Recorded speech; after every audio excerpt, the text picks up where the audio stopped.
Basically जो science है 10th में वो 3 पार्ट में बटा होता है, फिजिक्स, केमिस्ट्री, बायो। सीबीएसई ने जो 25-26 का, अब मैं आपको बताता हूँ कि कौन कौन से चैप्टर पढ़ने हैं, तो आपको भी ऐसे करना है। और डायग्राम के पॉइंट ऑफ व्यू से भी ये चैप्टर बहुत ज्यादा इंपॉर्टेंट है। और रिप्रोडक्शन इन फ्लावरिंग प्लांट भी पढ़ना है, रिप्रोडक्शन इन ह्यूमंस भी पढ़ना है। ऑब्जेक्ट रखोगे तो कहाँ इमेज बनेगी, कैसी बनेगी, वो सारा कुछ आपको यहाँ मिरर फॉर्मूला, उस पर न्यूमेरिकल यहाँ पढ़ना है। यूनिट 5 में बायो का सिर्फ एक ही चैप्टर है, वो है आवर एनवायरनमेंट। हेलो क्लास 10 के मेरे चैंपियन बच्चों, क्लास 9 से 10th में मूव कर जाने के बाद अब आपका ये साल यानी 25-26 एकेडमिक ईयर जो है वो आपका बोर्ड का साल है। अब बोर्ड के लिए पढ़ना है तो थोड़ी सीरियसनेस आपके अंदर आनी चाहिए। और इस वीडियो को बनाने का मेरा पर्पस है कि मैं आपको साइंस में फिजिक्स और बायो का जो सिलेबस है वो बता सकूं, क्योंकि क्या पढ़ना है पहले ये पता होना चाहिए और फिर कैसे पढ़ना है ये पता होना चाहिए।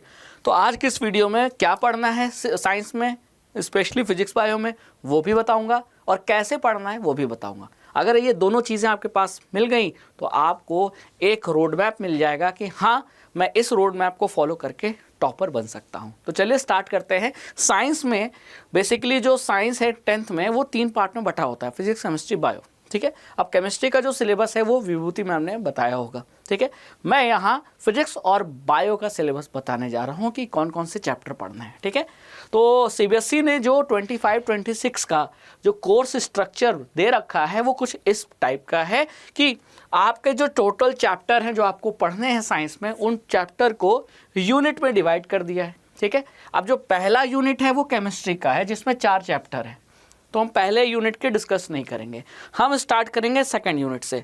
अगर हम सेकंड यूनिट की बात करें तो ये यूनिट का नाम है वर्ल्ड ऑफ लिविंग, और इस यूनिट के अंदर 4 चैप्टर आपको पढ़ने हैं। वो 4 चैप्टर आपके बायो के हैं जिनसे एग्जाम में, बोर्ड एग्जाम में 25 मार्क्स का आएगा। ठीक है, फिर यूनिट 3 में नेचुरल फिनोमिना, ये आपका फिजिक्स का है जिसमें 2 चैप्टर हैं और इससे आपका 12 मार्क्स का आएगा।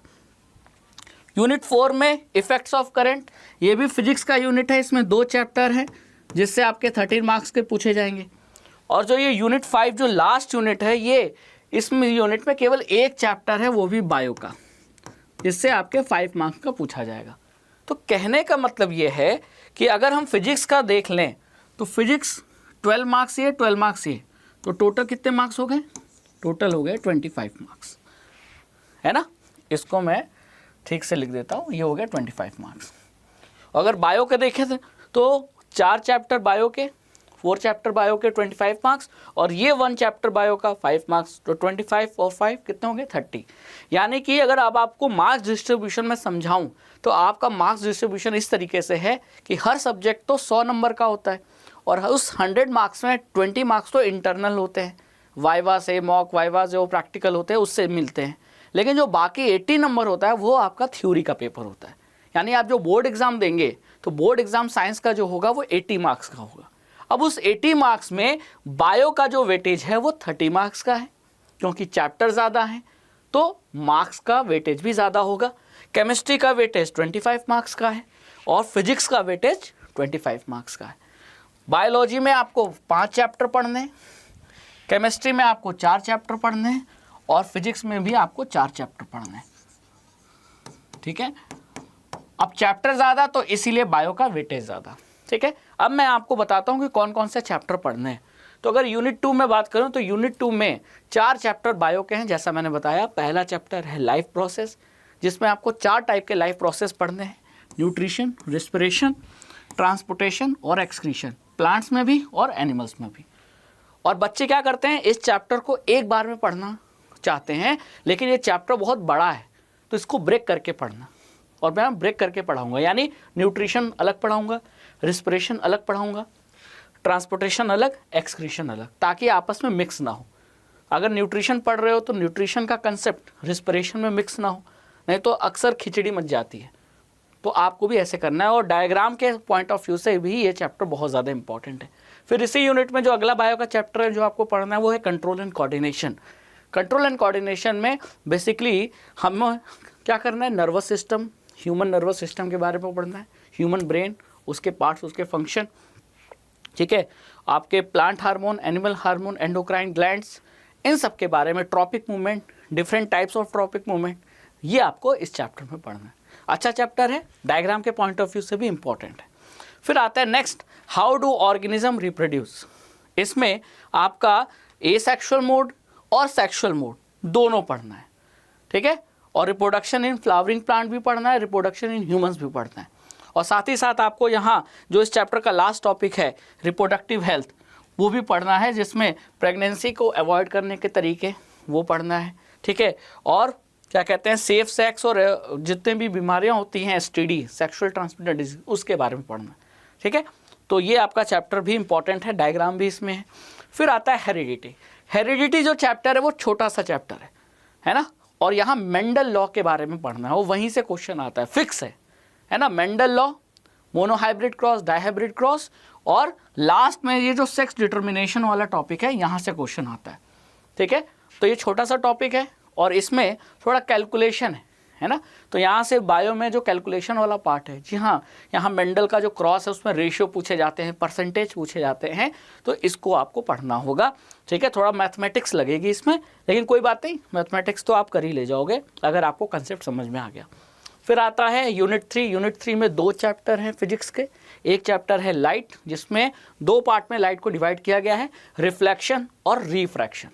रिफ्लेक्शन में मिरर, स्फेरिकल मिरर, ऑब्जेक्ट रखोगे तो कहाँ इमेज बनेगी, कैसी बनेगी, वो सारा कुछ आपको यहाँ मिरर फॉर्मूला, उस पर न्यूमेरिकल यहाँ पढ़ना है। और रिफ्रैक्शन की बात आएगी तो लेंस पढ़ोगे आप। फिर रिफ्रैक्शन में रिफ्रैक्टिव इंडेक्स, स्नेल्स लॉ, आपका क्या कहते हैं, लेंस कैसी इमेज बनाता है, कहाँ बनाता है, डिमिनिश्ड, मैग्नीफाइड, ये सारी चीज़ें, magnification, lens formula, power of lens, ये सारा कुछ आपको इस चैप्टर में पढ़ना है। न्यूमेरिकल के पॉइंट ऑफ व्यू से ये चैप्टर बहुत इंपॉर्टेंट है, क्योंकि एक न्यूमेरिकल से लेकर 2 न्यूमेरिकल पक्का आएगा, ठीक है, आता ही आता है। फिर आता है next, human I and colourful word chapter. ये चैप्टर में न्यूमेरिकल नहीं, लेकिन हाँ थ्योरेटिकल क्वेश्चन बहुत बनते हैं, ठीक है, डायग्राम भी बन सकता है। अब इसमें जो ह्यूमन आई, उसके पार्ट्स, उसके फंक्शन, ह्यूमन आई के डिफेक्ट्स, फिर आपका इसमें refraction through prism, dispersion, scattering, ये सारे फिनोमिना आपको इस चैप्टर में पढ़ने हैं, जो होते हैं, कैसे होते हैं, इस चैप्टर में जानेंगे। फिर आता है यूनिट 4। यूनिट 4 में आपके 2 फिजिक्स के चैप्टर हैं, अभी तक 2 हुए, 2 और चैप्टर फिजिक्स के। तो इसमें एक चैप्टर है इलेक्ट्रिसिटी। इलेक्ट्रिसिटी में करंट, चार्ज, वोल्टेज, है ना, potential difference, Ohm's law, series parallel combination, electric power, ये तमाम चीज़ें आपको पढ़नी है। बहुत इंपॉर्टेंट चैप्टर है, यहाँ से भी न्यूमेरिकल आता ही आता है, ठीक है, क्लियर।